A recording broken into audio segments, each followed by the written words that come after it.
Hello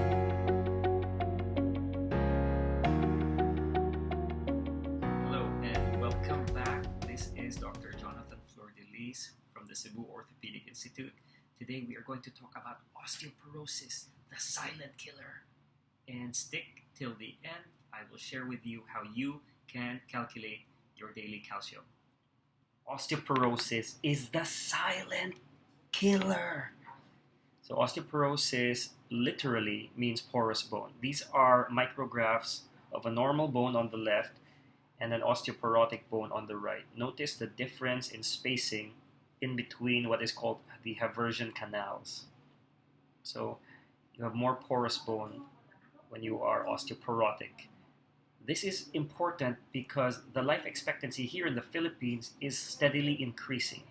We have more of what is called the silver-haired tsunami. More people aged 70 and 80 years old are projected into the year 2050. So fracture projection is also seen to increase from 2020 to around 150,000 to 200,000 Filipinos in the year 2050. You do not want to be one of those with a hip fracture. Of course, this is because the levels of osteopenia and osteoporosis are also rising. So the accurate diagnosis of osteoporosis or osteopenia can save people a lot of pain, fractures, and emotional damage. You can have a very quick assessment of your bone mineral density through a DEXA scan in any hospital. And of course, you can also check out the previous video on FRAX scoring if you want to do your 10-year risk assessment online. Check that video out. So this is what it looks like if you get your BMD, the bone mineral density. This is showing the red dot in the center of the screen. The patient has a -2 T-score, which is around osteopenia, not exactly osteoporosis. So when you have a -1 to a -2.5, that is considered osteopenia, or low BMD, low bone mineral density. And severely low would be osteoporosis with a level less than -2.5. This is important because, like I said, it's a silent killer. You do not have symptoms until you have that fracture. And this is an example of a Dowager's hump. You can see that. And these are things that we can prevent. Benjamin Franklin said that an ounce of prevention is better than a pound of cure. And a lot of us will treat patients only when they're old. This is the popular view that I would like to change. We should deal with this right now. While we are still young, we have to maintain a certain muscle mass, a certain bone mass. Because as we age, the muscle mass and bone mass goes down, bone strength goes down, and you can have a fracture. So what I'm talking about is more on maintenance and gerontology. We do something lifelong to prevent complications later in life. Of course, these are the risk factors that I was talking about. If you're an alcoholic, that's a risk factor for osteoporosis. Smoking is another risk factor that you can modify. If you have low BMI, that's a risk factor as well. If you're not really eating right, or if you have an eating disorder, that needs to be checked out. And if you have insufficient exercise, low muscle strength, that can lead to a fracture later in life. You can do back exercises.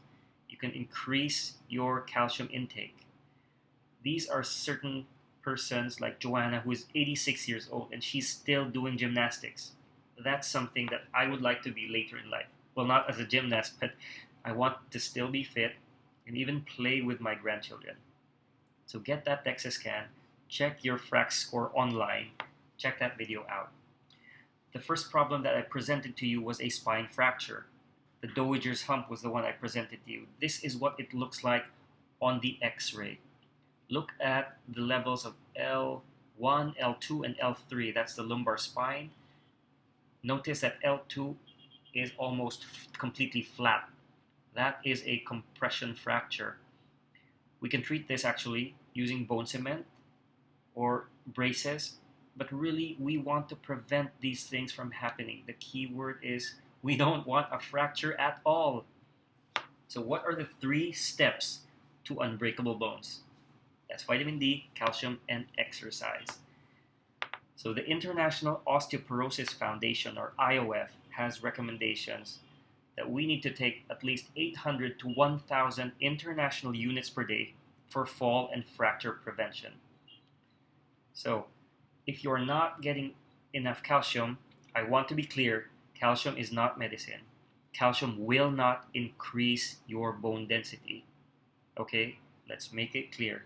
But if you do not get enough calcium, it will make you lose more bone strength. That's why calcium is important. And for women over 50 and men 70 years old and above, you need at least 1,000 milligrams of calcium daily. Be careful because a lot of drugs don't have enough calcium at all. This is one such. Calcium plus vitamin D, Calciumate, has 600 milligrams of calcium and 400 international units of D3. CalPro Plus, 250 milligrams of calcium. Calvit, 600 milligrams of calcium. And Caltrate Plus has another 600 milligrams of calcium as well. You can get the additional calcium from your diet. Make sure if you are drinking milk to check the serving size and how much calcium you're actually getting. Look at the milligrams value and the percentage of the daily value. Then you'll find out how much calcium you're actually getting from that glass of milk. Aside from milk, vegetables such as Brussels sprouts, broccoli, legumes can also bring calcium. Fish, especially fish like sardines where you actually eat the bone, that's a good source of calcium as well. So you get your calcium requirement not just from supplements but also from foods, and that can give you the enough calcium that you need. Vitamin D is important because it helps you absorb that calcium. And this is what is needed for age under 50 years old. You need at least 800 international units. 50 years old and above, that's 800 to 1,000 international units daily. The other sources of vitamin D, aside from the supplements, include sunlight. Fish like salmon, tuna, and mackerel are also good sources of vitamin D. Fortified milk can actually have vitamin D as well. And if you're obese, overweight, or spend little time under the sun, or if you have some sort of inflammatory disease, that can lead to some vitamin D deficiency. So very important, vitamin D is not just for the bone, but it's also for the muscle as well. This is a graph showing that if you are a faller or you fall frequently, you're at very high risk of having a fracture. Remember what we talked about. Hip fracture is one of the most devastating complications, and it's going to be a lot more common as we go into 2050. So we need to reduce the risk of falling. You can do exercises such as TAICHI, martial arts, even stair climbing is a good exercise. This is an example of a weighted backpack and how it can improve your bones. Yoga, you can do yoga, posture and trunk balance exercises. Specific exercises that are really good include ballet and Pilates as well. You need to build muscles in your glutes and in your legs to prevent hip fractures. Remember that for some studies, they mentioned that muscle density is actually a better predictor of fracture risk. And when we age, like I've mentioned before, remember, sarcopenia or decreased muscle mass will decrease your muscle strength and impair your balance, and that could lead to a fracture. So we need to take steps to improve balance later in life, starting now. You can do back strengthening exercises to prevent vertebral fractures, and note the amount of calcium that you need every day. Again, remember what Ben Franklin said, an ounce of prevention is worth a pound of cure. You want to be like Joanna, you want to be like Glenn, the oldest person, very fit enough to go into space at the age of 77. You want to be like Joanna, the gymnast. You don't really care about chronologic age. What you want is to have the biologic age, the age of your cells, to be young. even though you're 70 or 80 years old. That is possible. What we want is to live a long life. You want to stay strong later in life. You want to be fit, healthy, beautiful, and have that longevity. So I invite you to check out the International Osteoporosis Foundation website. That's IOF and NOF.org. So today we are going to calculate the amount of calcium intake we have per day. So what we go to Google, we put calcium calculator osteoporosis. That's it there. And the first line, we have calcium calculator, and this is from the International Osteoporosis Foundation. Click on that. It will bring us to this page. You check your language, English. You check your country, Philippines. Are you getting enough calcium? I'm a female. My age is around 60 years old. Have you ever been diagnosed with osteoporosis or osteopenia? No. What is your calcium intake in a typical week? So no, this is not a day, in a typical week. So in order to calculate your approximate daily calcium intake, please select from the list below the types and quality of the food that you eat. So when you go down, you have this here. You have the food, you have the supplements, calcium, milk, milkshake, sheep's milk, all the types of milk, soy milk, rice milk, almond milk, yogurt, cheese. The different cheeses are there. You have desserts. There's cream, there's ice cream, there's cheesecake, and there's meat, fish, and eggs. So when you see this list, there's also, of course, vegetables. Certain vegetables like beans and lentils, starchy foods, fruits, and broccoli, kale, lettuce, the green leafy vegetables and carrots may also have a little bit of calcium. Nuts and seeds are there, and processed foods. And we have seaweed as well. Pizza, lasagna, and cheeseburger.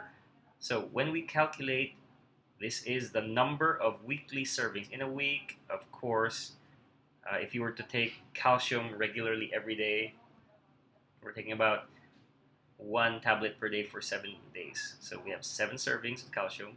Milk every day, you drink maybe milk 5 days a week.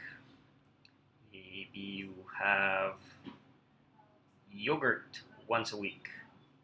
Hard cheese maybe 2 times a week. You have ice cream. I like ice cream, so let's say 4 times a week I have ice cream. Eggs in a week every day. If you have eggs every day, let's just put 7. If you have red meat or chicken, let's put 3. Shrimp, maybe 1 shrimp. Lentils, the green peas, maybe twice a week. Of course, we have rice every day. Fruits, banana, and vegetables. I like salad, so let's put salad maybe 4 times a week. Broccoli once a week. Carrots 3 times a week. Tomatoes 3 times a week. And nuts and seeds. I like almonds. And we have processed food, pasta with cheese. Let's put once a week. Lasagna. Wow. I'll take lasagna once a week. A burger from your favorite fast food. And that's it. So after that, we now calculate our weekly calcium intake. Boom. So, what does this mean? Are you getting enough calcium?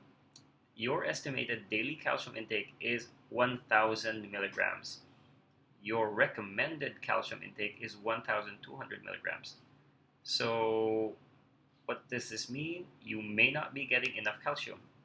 You can click here for bone-friendly recipes. You can view the calcium-rich food table, and you can view here the calcium intake recommendations. So if you click this, you will immediately be brought to another site, and that will be for another time. I will be giving you a PDF if you are interested, a guide for calcium-rich food that will be in a link below. So aside from this, at the end of this calcium-rich food. You can also check the dietary reference depending on your age, the amount of calcium that you need. This is from the National Osteoporosis Foundation and just simply prepared by me, yours truly. I hope this message was of value to you. Please like and subscribe to support my channel. I will see you